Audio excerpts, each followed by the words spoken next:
the final project for the California Actors Workshop. It's a 2-week-long program where students come, and the first week is all dedicated to classes. We do movement classes, classes in film acting, classes in musical theater, audition technique, and of course, scene study classes. They're long days, but a lot gets taught. The second week is a much more practical application of what we teach in those classes, and we try to give the students the experience of producing a full-length play, except it's condensed down into only 1 week, which most of my colleagues in the theater world think is crazy, but we somehow manage to do it every year, and I'm always very delighted with what the students come up with. So tonight, just know, and I believe you were all told this coming in, but the first few rows might get wet, possibility. If that's a problem for anyone, last chance to move. No?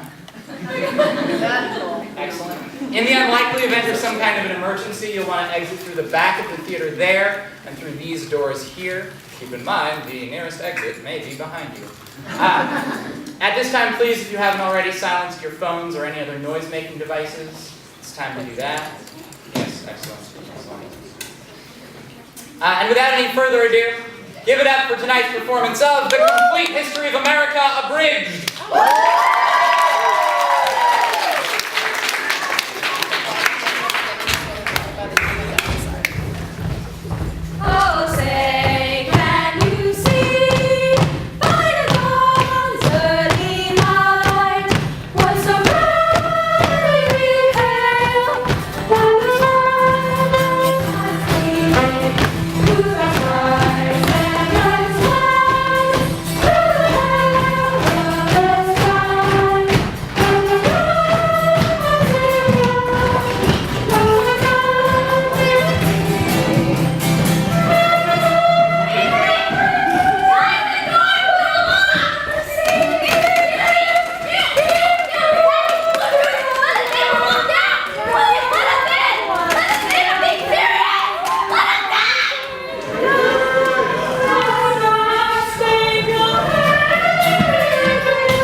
I took a ton of notes, like 3 pages of notes, front and back.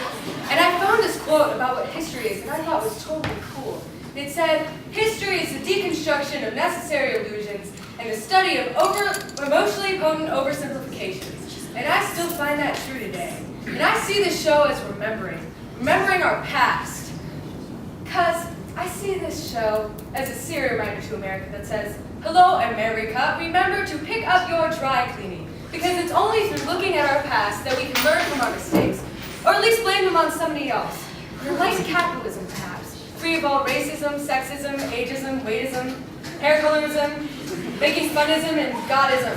And you may say that I am a moron, and I say to you, yes, but I'm a moron with a dream, and that is the most dangerous kind of moron. And when we looked into it, we realized that many Americans are at best uninformed, or at worst embarrassed about our own culture.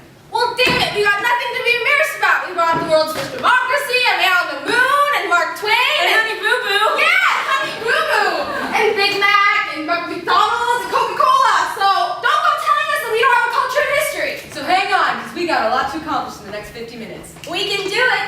Go us! Yeah!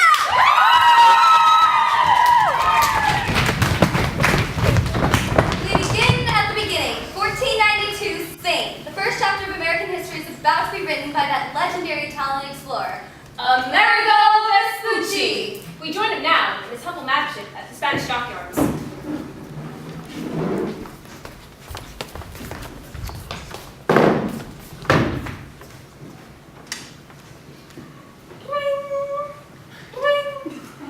Ciao, Master Amerigo Vespucci here.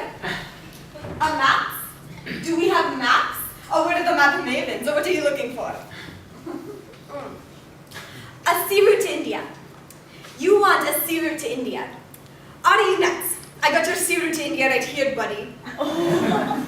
There we go! Amerigo Vespucci. Shut up, woman. I am on the telephone. Good night. You just lost me another customer. I hope you're happy, Sophia. No, what would make me happy? If just once, when I sent you out for food, you would not come back to the police. But Sophia, this is God's food. Do not give me the lie about holy mackerel. I'm secret. But I get a good deal on mackerel. You wouldn't need a good deal on mackerel if you just sold a few more maps. Pasta, spaghetti, fusilli, bolognese, Olive Garden. Are you saying I'm a failure as a map maker? My parents told me I said, marry a nice boy like Christopher Columbus. He's a going places. Oh well, maybe if I had a wife who gave me a little support every now and then. Sacro Bambino, you are worthless Amerigo. I am not worthless. I am trying to make a name for myself is all. I have a dream, which is something you will never understand. I am sorry, Sophia, but I have to go. I cannot stay here any longer. I have to be something, all that I can be. Hey, Verducci, mi amore. I am off to discover a larger world. Will never see me again.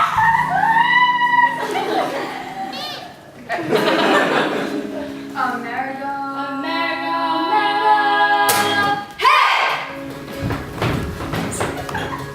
Amerigo Vespucci was his name. Vespucci! Charting masses was his game. Gucci, Gucci! Not Scrabble or Parcheesi. No charting masses was his game. I set sail to chart the seas in 1499. In a vessel full of dreams of stormy and she won. The mate was a mighty sailor's man. The skipper brave and sure. Amerigo set sail a day for more than a 3-hour tour. Much more than a 3-hour tour. In 1502, after 2 long, treacherous voyages, Vespucci concluded that what everyone had thought was India was actually a new world, and he named it Mundus Novus, which is Latin for giant nose. It eventually bore his name, America, and history was made. And so, the new world is called America. And we, the people of that land, were called Americans. But what does it mean to be an American? Tara? Thank you, Georgia. Let's take a look at the word American, shall we? It's just 8 simple letters. But these 8 simple letters come to take equality, prosperity, liberty, and the sort of gosh darn perstickness that has made our country what it is today. Let's take a closer look, shall we? The first letter is going to be simple. Just little old A. But A is the first letter of the alphabet, isn't it? The first. The beginning. The progenitor of democracy, perhaps. A also means one, implying oneness or unity. Now, if you take a look at the next 3 letters, they spell out the French word for anyone? That's right, the C. In this case, obviously referring to the sea of humanity, to which America brings unity. And don't forget that it was across the sea that the French sent us the Statue of Liberty, the symbol of freedom in the midst of a sea of oppression. In gratitude, we later sent them Jerry Lewis. Now the last 4 letters speak for themselves, don't they? They spell out very plainly, say them now, I can! Now you've got to admit, that's one lucky word. And not many people know this, but if you rearrange these 8 letters just a little bit, they spell out, I can read! And if you rearrange letters of our first president, George Washington, you get Gaggenum, of course, which was actually the title of a popular song during the Revolution. And if you rearrange the letters of our president, Ronald Wilson Reagan, you get, say it with me now, Insane Able Warlord! Ladies and gentlemen, that is what it means to be an American. I thank you. Now we know what you're thinking at this point. She's thinking, hey, they skipped Christopher Columbus. That's not fair. He discovered the New World and they hardly mentioned it. Well, Well, you know, his name wasn't really Christopher Columbus. It was Cristobal Colon. And he probably wasn't the first one to get here because the Vikings, the Japanese, and the Irish were probably here before him. And there was a population of over 90 million people here before he arrived. yeah, but in fairness to Columbus, though, he was the first man to slaughter and enslave the native population in the name of Christianity, and he became very wealthy in the process. So in that sense, he was the first true American. My people do not believe he was the first American. We have our own stories of how the world began. Ladies and gentlemen, we are indeed fortunate because, believe it or not, Dana is part Crow Indian. Her great-grandmother was a full-blooded Crow and a wingspan of 8 feet. That is so typical of the white man. She was a full-blooded Crow Indian and lived in the Pueblo Indian village of San Juan in the Rio Grande Valley. As her great-grandmother told her, Dana will now tell us the story of the first people.